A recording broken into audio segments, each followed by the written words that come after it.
Welcome to Manawaker Studios Flash Fiction Podcast. I'm CB Drogi.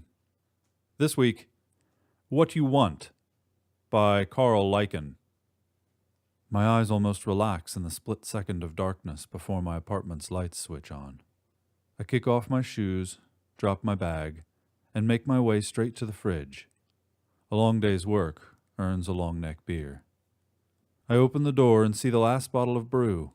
But as I reach out my hand, the bottle disappears, leaving behind a line of floating text. My earpiece reads it out loud in case I look away. Lasso up some cowboy brew! Lasso up some fun! God, I wish I had money for the ad-free augmented reality set. I mean, why trick me with an ad for the beer I already always buy? Who does that help? I would just pull my AR lenses out if I had any real decorations in my place, but I suppose I'd rather look at gorgeous landscapes plus ads than barren walls. Besides, I've got to go back out. I'll get a cowboy at the bar. I slip my shoes back on and head into the hallway. My feet are begging me to take the elevator, but I use the stairs on principle. I reach the bottom and push the door open into the bright night. I cross the street, head into PJ's pub. It's more crowded inside than I would like, but there's nowhere close by that's likely to be better. I spot an open seat at the end of the bar and head over to it. There's a pretty brunette on the stool next to it, so I ask her, "Is the seat free?" "I generally charge $20 for it," she says with a raised eyebrow. "But since I'm feeling generous, yeah, you can have it free." I smile back at her and slide into the stool. "Well, I generally charge the people next to me for a whiff of my heavenly aroma that they get, but I'll let that slide too. Why do I say things to people? I know I'm no good at it." She gives me a courtesy laugh, and I flag down the bartender to give her an easy exit from further conversation. "Want a cowboy?" the bartender confirms as he walks over. "Yeah, thanks, Larry." I hand him a 10 as he puts a bottle in front of me. I pick up the bottle, take a long pull. "I guess you're a regular here, huh?" the brunette asks me. I guess she's a glutton for awkward conversation. "Yep, come here at least once a week. This your first time?" "That's right. I'm still deciding if there will be a second." She gives me a little wink. God, she's pretty.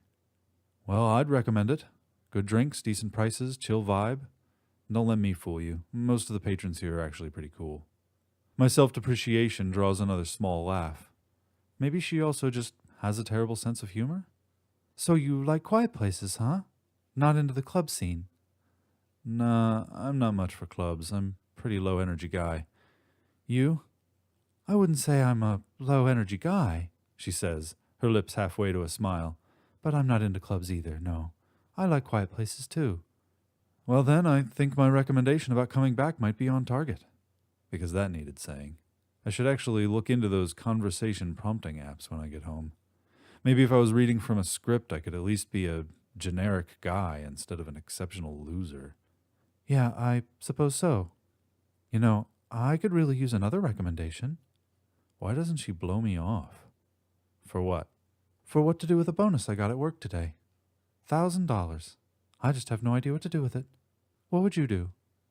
"I'd put it in my bank account. I wouldn't mind if you put it there too." This time my joke doesn't land.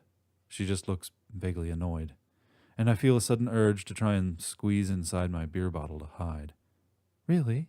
she asks. "You'd just put it in the bank. There isn't anything you'd buy if you had 1,000 extra bucks." "Sorry. Yes, there is. I'd spend the money to go on a trip. Maybe to the Outback, though that would probably be more than $1,000, I guess, but somewhere with a lot of open land and open skies where I could just kind of reconnect with nature. Or maybe really connect with nature for the first time, you know? Just get away from all the hustle and bustle and get unplugged. Just try and experience something real, you know?" She smiles. "I do know. That's a great idea. That's exactly what I'll do." "Seriously?" "Seriously." "Wow. Well, congrats on your decision. Here's to a safe voyage and a wonderful trip." I raise my bottle and try to clink it against hers, but just as the bottles seem to touch, she disappears. A line of text hovers over her seat. Need a little love in your life? Meet beautiful women online on soulmate.love. I turn away and drain the remnants of my beer. I set the empty bottle down on the bar and see another line of text floating behind it. Want to get away? Trips to the Outback starting at $4,500 at travelbug.journey. I start to reach for my eyes to pull out the AR lenses, but I stop and take another look at the floating text. I don't have $4,500. Maybe I can take a VR trip for cheaper. This has been What You Want, written by Carl Lichen, and originally published in the Flash Fiction Press. Flash Fiction Podcast is supported by Manawaker Studios patrons on Patreon, the voluntary pay-what-you-want subscription service. To find out more or to become a patron, visit patreon.com/Manawaker. For more information about Manawaker Studios' other projects, including books and games, visit manawaker.com, which is also where you should go to learn more about the authors featured on this podcast or to get details about submitting a story. This week only, Manawaker Studios is giving away some free ebooks, and at the end of the week, giving to a few charities based on the number of reviews that Manawaker products receive. More information about that can also be found on the website. The Flash Fiction Podcast theme song is by Kevin MacLeod. I'm CB Droege. You can follow me on Twitter and Facebook at CBDROEGE. Thanks for listening.